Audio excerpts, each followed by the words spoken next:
ওয়ার্ল্ডমেক নিউজে আপনাদের স্বাগত জানাই। এই মুহূর্তের সবচেয়ে বড় ব্রেকিং নিউজ দিয়ে আমরা শুরু করছি। বিস্তারিত তথ্য জানতে আমাদের সাথেই থাকুন।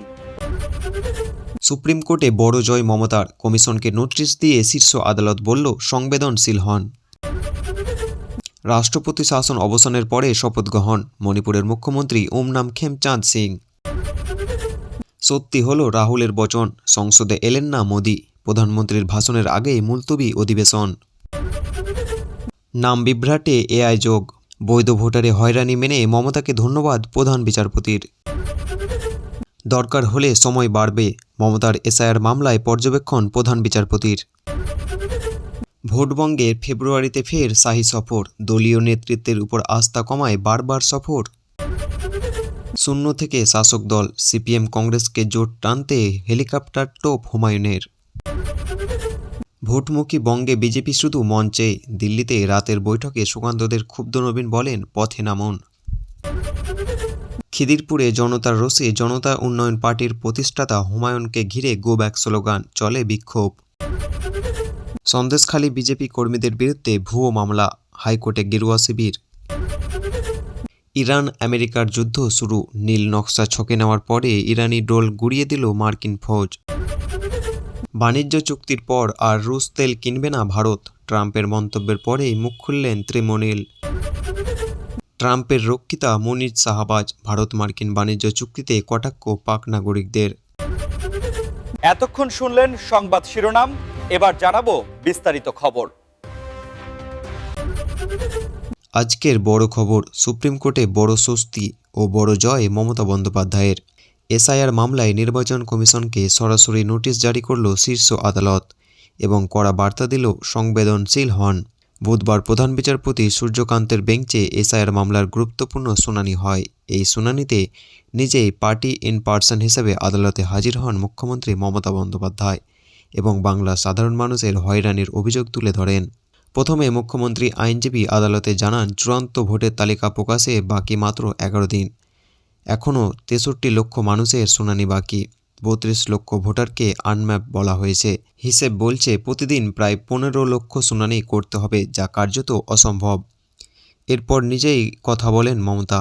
আবেগ সুরে তিনি বলেন, মানুষ বিচার পাচ্ছেন না, 2 বছর কাজ মাত্র 2 মাসে করতে গিয়ে সাধারণ মানুষের হয়রানি হচ্ছে, নাম কাটা হচ্ছে, পদবি বদলালেই সমস্যা হচ্ছে। তিনি সরাসরি সুপ্রিম কোর্টের কাছে মানুষের ভোট অধিকার রক্ষার আবেদন জানান। দীর্ঘ শুনানির পর সুপ্রিম কোর্টের বড় পদক্ষেপ, নির্বাচন কমিশনকে নোটিশ, কিভাবে এসআইআর প্রক্রিয়া চলছে তার রিপোর্ট দিতে নির্দেশ, আধিকারিকদের সহানুভূতিশীল হওয়ার পরামর্শ, এমনকি মাইক্রো অবজারের প্রয়োজনীয়তা নিয়েও প্রশ্ন। অর্থাৎ কমিশনের ভূমিকা নিয়ে স্পষ্ট অসন্তোষ আদালতের। রাজনৈতিক মহলের মতে এই রায় মমতা বন্দ্যোপাধ্যায়ের জন্য বড় আইনি সাফল্য এবং ভোটের আগে গুরুত্বপূর্ণ বার্তা। এখন নজর কমিশন কি জবাব দেয় এবং এসআইআর প্রক্রিয়ায় নতুন কি পরিবর্তন আসে। আজ সংসদে বড় রাজনৈতিক নাটকীয়তা, রাহুল গান্ধীর দাবি শেষ পর্যন্ত সত্যি হলো। সংসদে এলেন না প্রধানমন্ত্রী নরেন্দ্র মোদী, আর তার ভাষণের আগেই মুলতবি হয়ে গেল লোকসভা অধিবেশন। বুধবার বিকেল 5টায় রাষ্ট্রপতি ভাষণের উপর ধন্যবাদ জ্ঞাপন ভাষণ দেওয়ার কথা ছিল প্রধানমন্ত্রীর, কিন্তু তার আগেই উত্তাল হয়ে ওঠে সংসদ। ঘটনার সূত্রপাত, আমেরিকার সঙ্গে বাণিজ্য চুক্তি নিয়ে তীব্র বিতর্ক। মঙ্গলবার হইহট্টগোলের জেরে 8 জন বিরোধী সাংসদকে সাসপেন্ড করা হয়, আর তারপর থেকে বুধবার সকাল থেকে গরম ছিল সংসদের পরিবেশ। সকালে রাহুল গান্ধী কড়া সুরে বলেন, প্রধানমন্ত্রীর সংসদে আসার ধক নেই। এমনকি তিনি জানান, মোদি এলে নিজে গিয়ে প্রাক্তন সেনাপ্রধান এম নারাভানের বিতর্কিত বই তুলে দেবেন, যেখানে লাদাখ ও চীন অগ্রাসনের প্রসঙ্গ রয়েছে। কিন্তু দিনের শেষে দেখা গেল মোদির দেখা মিলল না। এর মধ্যেই তৃণমূল, কংগ্রেস ও সমাজবাদী পার্টির সাংসদরা পোস্টার হাতে বিক্ষোভ শুরু করেন। বিরোধী সাংসদরা শাসক দলের বেঞ্চে এগোতে গিয়েই পরিস্থিতি আরও উত্তপ্ত হয়ে ওঠে। অনুরাগ ঠাকুর, কিরেন রিজিজুর মতো মন্ত্রীরা তারাও থামানোর চেষ্টা করেন। স্পিকার বারবার আসেন, বসার অনুরোধ করলেও কেউ কথা শোনেনি। শেষমেশ হইহট্টগোলের মধ্যেই লোকসভার অধিবেশন মুলতবি ঘোষণা করা হয়। ফলে প্রধানমন্ত্রীর নির্ধারিত ভাষণ আর হলো না। রাজনৈতিক মহলের মতে এটা বিরোধীদের বড় কৌশলগত চাপ এবং সরকারের জন্য অস্বস্তিকর পরিস্থিতি। এখন প্রশ্ন, মোদি কবে ভাষণ দেবে, সংসদের অচল অবস্থা কবে কাটবে, সেই দিকে নজর দেশবাসীর। ভোটের আগে আবারও বঙ্গ সফরে আসছেন কেন্দ্রীয় স্বরাষ্ট্রমন্ত্রী অমিত শাহ, আর তা নিয়ে শুরু হয়েছে নতুন রাজনৈতিক জল্পনা। ফেব্রুয়ারির 18 তারিখ দুদিনের জন্য বাংলায় আসছেন অমিত শাহ। 26-এর বিধানসভা নির্বাচনকে পাখির চোখ করে ইতিমধ্যে প্রচারে ঝাঁপিয়ে পড়েছে সব রাজনৈতিক দল। বিজেপিও পিছিয়ে নেই, বারবার বাংলায় আসছেন মোদি, অমিত শাহ এবং কেন্দ্রীয় নেতারা। কিন্তু প্রশ্ন উঠছে, রাজ্য বিজেপির নেতৃত্বের ওপর কি আস্থা কমেছে দিল্লির? সেই কারণেই কি ঘন ঘন সফর?